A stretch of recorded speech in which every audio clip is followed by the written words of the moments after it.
এরকম yummy pasta খেতে চান, চিজি হোয়াইট সস? সো চলেন দেখে আসি আমি কীভাবে বানিয়েছি। আমি আমার রেসিপিটা আপনাদের সাথে শেয়ার করব। সো চলেন দেখে আসি। হ্যালো, আসসালামু আলাইকুম, welcome to my page. So প্রথমে আমি পাস্তাটা বয়েল করে নিয়েছি, সেটা ভিডিও ক্লিপ আমি নিতে ভুলে গিয়েছিলাম। সো পাস্তা বয়েল করে নিয়েছি, আর যা যা নিয়েছি আমি চিকেন নিয়েছি, একটু চিংড়ি মাছ নিয়েছি, কাঁচামরিচ আর আদা রসুন কুচি কুচি করে কেটে নিয়েছি। সো একটা ফ্রাই প্যান দিয়ে দিলাম, ফ্রাই প্যানে আমি দিয়ে দেবো বাটার। এই বাটারটা কিন্তু হোমমেড বাটার, আমি হোমমেড বাটার ইউজ করেছি। অ্যান্ড এটার স্মেল এত সুন্দর, এত সুন্দর যে মনে হচ্ছে আমি এমনি খেয়ে ফেলি। দেখতে পাচ্ছেন বাটারটার কালার, টেক্সচারটা কেমন সুন্দর। সো বাটারটা মেল্ট হওয়া পর্যন্ত আমাদের অপেক্ষা করতে হবে। তারপর আমরা চিকেন অ্যান্ড চিংড়ি মাছ যেটা নিয়েছিলাম সেটা সুন্দর করে একটু মরিচের গুঁড়ো ও লবণ এটাতে মিক্স করে নিতে, আর কিচ্ছু অ্যাড করতে হবে না, জাস্ট মরিচের গুঁড়ো আর লবণ। এই তো আমার মাখানো শেষ।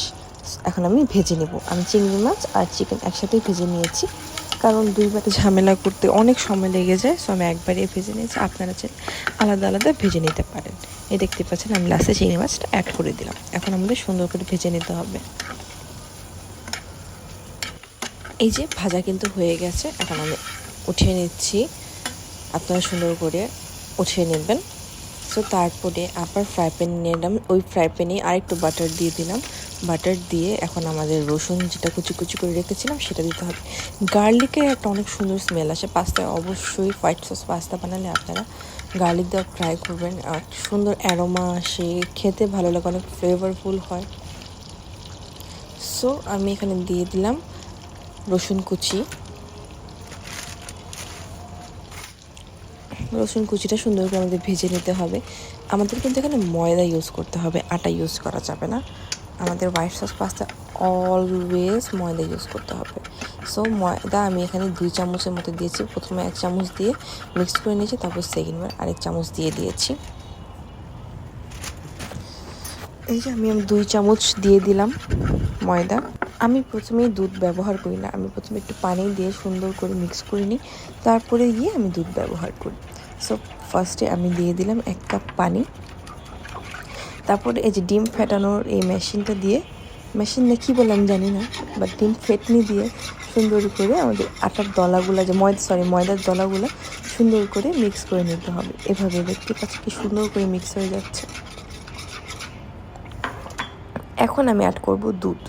আগে থেকে জাল করে রাখা দুধ অ্যাড করে দিয়ে ডিম ফেটনির সাহায্যে আমার সুন্দর করে মিক্স করে নেব, যাতে আটার দলা দলা না হয়ে যায়।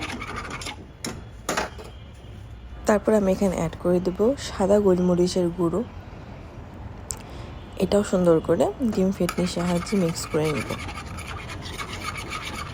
তারপর আস্তে আস্তে আমাদের সব ইনগ্রেডিয়েন্ট অ্যাড করে দিতে হবে, যেমন অরিগ্যানো, চিলি ফ্লেক্স, এগুলো কিন্তু আমাদের নর্মালি ঘরেই থাকে। সো এই অরিগ্যানোটা কিন্তু আমি ঘরে বানিয়েছি। সো অরিগ্যানো দিয়ে দিলাম, তারপরে দিয়ে দেবো চিলি ফ্লেক্স। আপনারা যেমন ঝাল খান সেই অনুযায়ী চিলি ফ্লেক্স দিবেন। এ দেখতে পাচ্ছেন আমি আবার সুন্দর করে মিক্স করে নিয়েছি। এখন এর কালারটা দেখেন কি সুন্দর। তারপর অ্যাড করে দিলাম পরিমাণ মতো লবণ। লবণটাও সুন্দর করে মিক্স করে নিলাম। আমি ইউজ করছি সসের প্যাকেট। আমি এখানে 3টা সসের প্যাকেট নিয়ে নিয়েছিলাম। সো সসগুলো আবার সুন্দর করে হোয়াইট সস দিয়ে সাথে মিক্স করে নিলাম।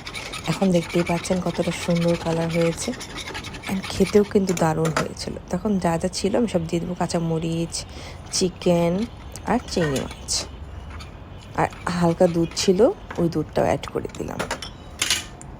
তারপরে আগের থেকে গ্রেট করে রাখা চিজ আমি ডিপ ফ্রিজ রেখে দিয়েছিলাম, এর জন্য এরকম দলা পাকিয়ে আছে।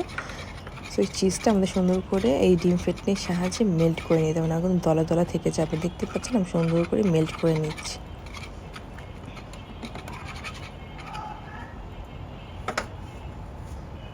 এই তো আমাদের সসটা রেডি। সো এখন আমরা আগে থেকে বয়েল করে রাখা পাস্তাটা দিয়ে দিব। এই পাস্তাটা খেতে অনেক মজা অ্যান্ড অনেক ইজি, ঘরে যা যা থাকে সেটা দিয়ে বানানো যায়। আপনারা অবশ্যই ট্রাই করবেন। আমি জানি আপনারা সবাই বানিয়েছেন, আমি আমার মতো বানালাম, আপনারা আপনাদের মতো করে বানাবেন বা আমারটা ট্রাইও করতে পারেন। খেতে খারাপ, দেখতে পাচ্ছেন চিজের চিজ কিন্তু মেল্ট হচ্ছে আস্তে আস্তে। সেকেন্ড বারে আমি আবার চিজ অ্যাড করে দেবো। দেখতে পাচ্ছেন আমি চিজ দিয়ে দিয়েছি আর একটু লবণ দিয়ে দিলাম পরিমাণ মতো। তারপর দিয়ে দেবো একটু চিলি ফ্লেক্স, আমার লেগেছে একটু ঝাল লাগবে আমার। সো এই তো রেসিপি কিন্তু ডান। এটি সুন্দর করে আবার মিক্স করে নিব, চিজটা মেল্ট করে নিব। দেখেন জুম করে একটা ভিডিও নিলাম, কতটা চিজি হয়েছে জাস্ট দেখেন, এত ইয়ামি হয়েছিল কীভাবে বলবো আপনাদের আমি। সো আমি বাটিতে নিয়ে নিচ্ছি, আমার আর লোভ সামলাতে পারছিলাম না, সো আমি কিন্তু নিয়ে নিচ্ছি। আর আপনারা অবশ্যই ট্রাই করবেন, করে জানাবেন আমাকে। সবাই ভালো থাকবেন, সুস্থ থাকবেন, আল্লাহ হাফেজ।